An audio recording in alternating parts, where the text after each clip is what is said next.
हमले के बाद ही अभी आदेश देने वाले बैकअप रेडियो का उपयोग किया जा सकता है। ये जानना जरूरी है कि लक्ष्य पर 4 करोड़ से अधिक पाकिस्तानी नागरिक हैं। जज ने टीवी स्टेशन खोलने को कहा, लेकिन पाया कि कोई संबंधित रिपोर्ट नहीं थी, जबकि आदेश में कहा गया था कि वॉशिंगटन पर हमला हुआ है।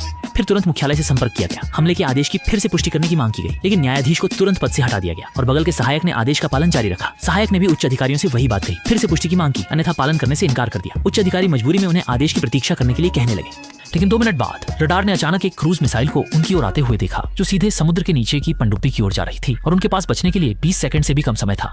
द्वितीय अधिकारी ने तुरंत आपातकालीन गोता लगाने का आदेश दिया और क्रूज मिसाइल तुरंत पीछे के हिस्से में विस्फोट कर गई, जिससे शक्तिशाली झटका लहर ने पनडुब्बी को बड़े पैमाने पर क्षतिग्रस्त कर दिया और पनडुब्बी सीधे समुद्र तल से टकरा गई। विशाल झटका लहर से टकराने के बाद पनडुब्बी के अंदर गंभीर क्षति हुई और अंदर बड़ी मात्रा में समुद्री पानी भर गया। दूजी दु यूएन जिंजी छांगजू शांगयुआन जब गेट बंद कर रहे थे, एक सदस्य के सिर पर उड़ता हुआ पेंच लगा और वह मौके पर ही शहीद हो गया। पास के द्वीप पर स्थित चेतावनी स्टेशन ने भी मिसाइल की दिशा का पता लगाया और पाया कि यह एक टॉमहॉक क्रूज मिसाइल है और तुरंत इसकी सूचना दी। इस समय पनडुब्बी को कोई बड़ी क्षति नहीं हुई थी। थोड़ी समायोजन के बाद इसे फिर से चालू कर दिया गया। जांच के माध्यम से उन्होंने पाया कि हमला करने वाली क्रूज मिसाइल वास्तव में उनके अपने युद्ध समूह की एक अन्य पनडुब्बी से दागी गई थी। इस समय टीवी पर विस्फोटक समाचार प्रसारित हुआ, जिसमें कहा गया कि रूसी परमाणु पनडुब्बी को पाकिस्तानी मिसाइल द्वारा डुबो दिया गया। जवाबी कार्रवाई के रूप में उन्होंने सीधे 2 परमाणु बम दागे, जो पाकिस्तानी क्षेत्र की ओर गए। परमाणु बम पाकिस्तानी राजधानी में विस्फोट हुआ।